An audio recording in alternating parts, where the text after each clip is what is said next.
Hello everyone, and welcome back to Disney News Channel. Today I want to talk about Toy Story 4.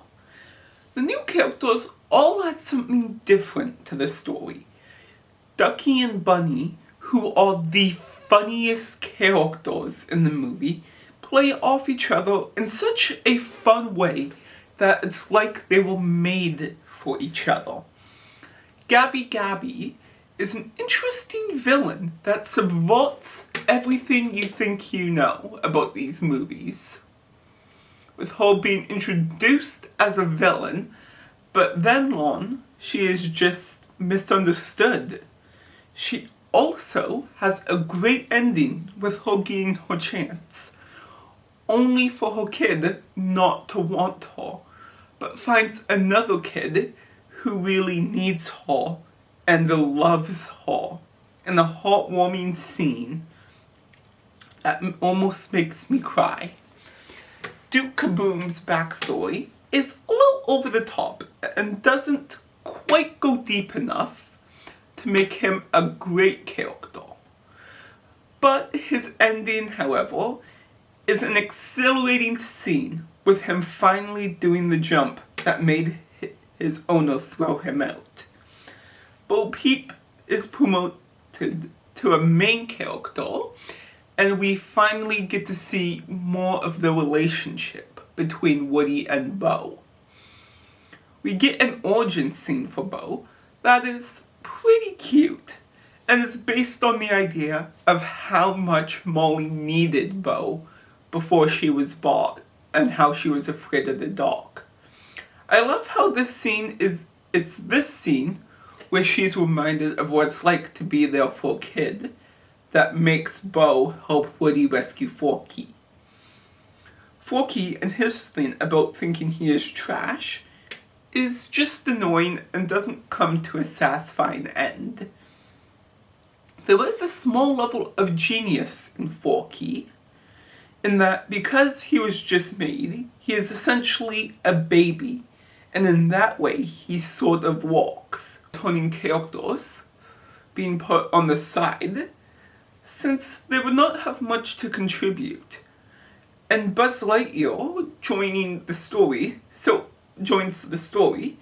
it still feels like a Toy Story movie. Speaking of Buzz, his whole inner voice arc is kinda stupid, since this is not the first time where he had to make decisions, and even led the rescue team to save Woody. However, it is also kind of funny since Buzz was never the smartest toy, and even thought he was a real toy in the first movie. So it's not that unusual that he would think these buttons are his inner voice and completely shadow everything he thinks he knows. The story as a whole is really good in how it takes the characters to an interesting place where we explore what happens if a kid doesn't like you. The opening scene is tragic and perfectly sets the tone, with it being a flashback to the night Bo was taken away. The scene also beautifully sets up Woody's arc, with Bo asking him to come with her, but can't do it because Andy still needs him and becomes scared. The one thing I found confusing is that it seemed that Bonnie liked Woody in the third movie. And for some reason, she couldn't care less about Woody in this movie.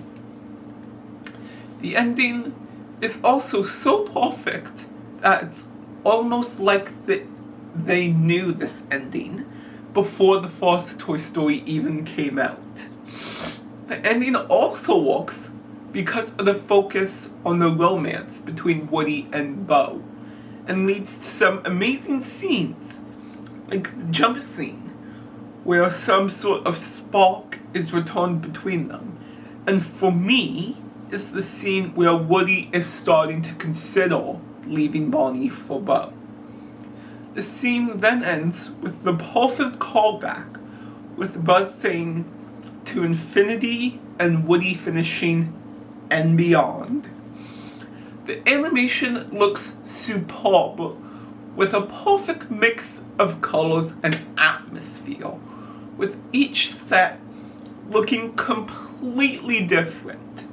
The antique store has this creepy and unfamiliar feel that furthers your belief that Gabby Gabby is evil. I also love the little details, like how Forky walks like the army man because of the way he was built. In the end, this is one of my favorite Pixar movies, and it shows. I think it is clear why this is one of my favorite movies of all time.